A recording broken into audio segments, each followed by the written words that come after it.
రఘునందన్ రావు జై తెలంగాణ అన్నోడు, రఘునందన్ రావు రోడ్లెక్కినోడు, రఘునందన్ రావు పోలీసులతోటి కలబడ్డోడు, కుస్తీ పట్టినోడు.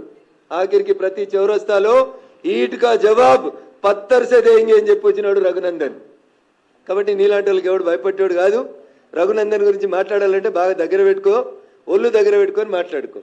నేను చెప్పిన దాంట్లో ఏమైనా తప్పు ఉందని నువ్వు చెప్తే నేను నిరూపించేందుకు సిద్ధంగా ఉన్నా.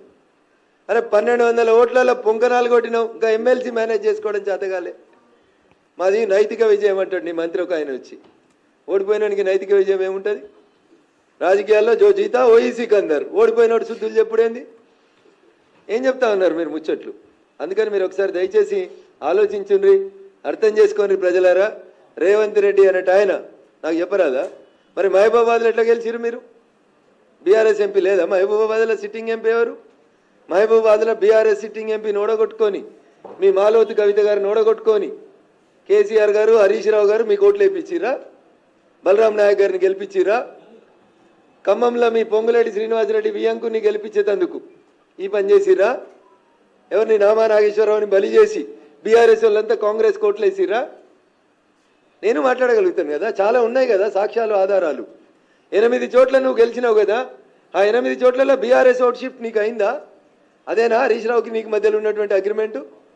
చంద్రశేఖరరావు అనేటువంటి బొందబెట్టి బీఆర్ఎస్ పార్టీని హస్తగతం చేసుకున్నందుకు, బీఆర్ఎస్కి 0 సీట్లు వచ్చేందుకు ప్రయత్నం చేస్తా అని అల్లుంతో నువ్వేమైనా అగ్రిమెంట్ చేసుకున్నావా రేవంత్ రెడ్డి?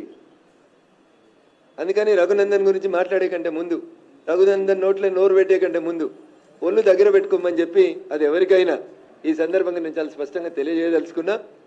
నేను చాలా స్ట్రైట్ ఫార్వర్డ్గా ఉంటా, ఉన్నది ఉన్నట్టే మాట్లాడతా, నిజాలే మాట్లాడతా. హరీష్ రావు అనేటోడు నాకు ఒక్క ఓటు వేపిస్తే, హరీష్ రావు అనేటోడు నాకు ఒక్క ఓటు వేపిస్తే నువ్వే కదా ప్రభుత్వంలో ఉన్నావు, నువ్వే కదా ప్రభుత్వంలో ఉన్నావు రేవంత్ రెడ్డి. పిలువు, ఏ గుడికి పిలుస్తావా, ఏ బడికి పిలుస్తావా? భాగ్యలక్ష్మి అమ్మవారి కడికి వచ్చి ఏడిచినావు కదా కళ్ళకి వెళ్ళి నీరు రంగా, మా రాజేంద్రన మీద ఏదో సొల్లు ముచ్చట్లు చెప్పి. మళ్ళీ పోదాం హరీష్ని కూడా తోలుకొని రా, నీ దోస్తే కదా. నేను కూడా వస్తా, నేను ప్రమాణం చేస్తా. బీఆర్ఎస్ తోటి గీత గీసి నిలబడి కొట్లాడినా అని చెప్పి నేను ప్రమాణం చేస్తా. పొంగులేటి శ్రీనివాసరెడ్డి చెప్తేనే వెంకట్రామరెడ్డి పైసలు వంచినమని మా మెదక్ పోలీసు వాళ్ళు చెప్తారా చెప్పారా? నువ్వు వచ్చి భాగ్యలక్ష్మి టెంపుల్ కాడికి వచ్చి ప్రమాణం చేయి, నీకు నిజాయితీ ఉంటే. నాకు తెలిసి నీకు అది ఉందని నేను అనుకోను, కానీ నేను మాట్లాడితే కొంచెం బాగుండదు కాబట్టి కొద్దిగా సంస్కారవంతంగా మాట్లాడాలని మా పార్టీ, మా అమ్మా నాన్న, మా టీచర్లు చెప్పారు కాబట్టి గౌరవ ముఖ్యమంత్రి గారికి చాలా మర్యాదగా నా గురించి కానీ మా పార్టీ గురించి కానీ మాట్లాడేటప్పుడు కొంచెం బాగా ఒళ్ళు దగ్గర పెట్టుకొని మంచిగా మాట్లాడమని, భవిష్యత్తు మంచిగా ఉంటుందని చెప్తా ఉన్నాం. కాదు కూడదని ఎట్లా పడితే అట్లా మాట్లాడితే జరగాల్సిందేందో తప్పకుండా జరుగుతుంది. ఇంకా చాలా చెప్పొచ్చు. గాలి అనిల్ కుమార్ని తీసుకుపోయాడేనో జైరాబాద్లో పోటీ చేయించారు. ఎందుకు? సురేష్ షెట్కర్ని గెలిపించేందుకు బీఆర్ఎస్ పార్టీ అమ్ముడు పోయిందా జైరాబాద్లో? మా బీబీ పాటిల్ గారిని తట్టుకోవడం చేతగాక గాలి అనిల్కు డిపాజిట్ రాలే. 10 ఏళ్ళు బీఆర్ఎస్ ఎంపీ జైరాబాద్లో ఉంటే ఆ బీఆర్ఎస్ పార్టీకి ఇలా డిపాజిట్ రాలే. సురేష్ షెట్కర్ తోటి రేవంత్ రెడ్డి, హరీష్ రావు ములాఖత్ అయి బీబీ పాటిల్ గారిని ఓడగొట్టేందుకు ఆడ పక్క నియోజకవర్గం గాలి అనిల్ని పెట్టిరని చెప్పి నాకు చెప్పడానికి రాదా? అంతెందుకు, నీలమ్మధుని బల్లిక బకరా అని చేసింది హరీష్ రావు కాదా? నీలమ్మధు ఎవరి శిష్యుడు మెదక్ జిల్లాలో? హరీష్ రావు శిష్యుడు కాదా? రోజు హరీష్ రావు వెనకాల తిరిగినోడు కాదా? నీలమ్మధుని బలి చేసింది రేవంత్ రెడ్డి, హరీష్లు ఇద్దరు బదులుకొని పాపం ఆయన పైసలన్నీ ఖరాబు చేపించి ఆయనంతా ఇబ్బంది పెట్టింది ఎవరు? అందుకని ఒకసారి ఆలోచించాలి. నిజంగా నీకు చిత్తశుద్ధి ఉంటే ఎన్నికలు అయిపోయినాయి కదా, జూన్ 30వ తారీఖు దాకా నీకు ఇంకా 25 రోజులు టైం ఇస్తున్నా ముఖ్యమంత్రి గారు.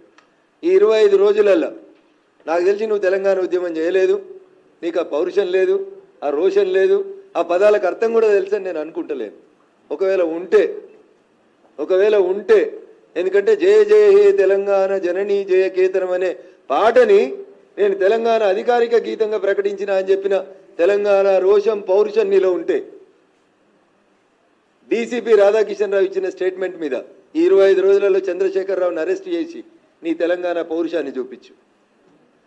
ఏసీపీ భుజంగరావు ఇచ్చిన స్టేట్మెంట్ మీద హరీష్ రావు అనేట ఆయన తీసుకొచ్చి బొక్కలేసి నీకు చాదనైతుంది, నీ లోపల తెలంగాణ రక్తం ఉందని చెప్పు. లేకపోతే ఏముందో తెలంగాణ సమాజం నిర్ణయించుకుంటాం. Thank you.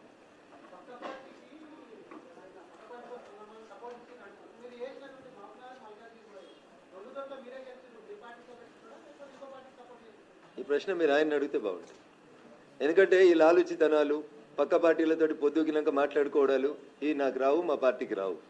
ఇవి వచ్చేది ఆయనకే వస్తుంది. అందుకని ఆయన్నే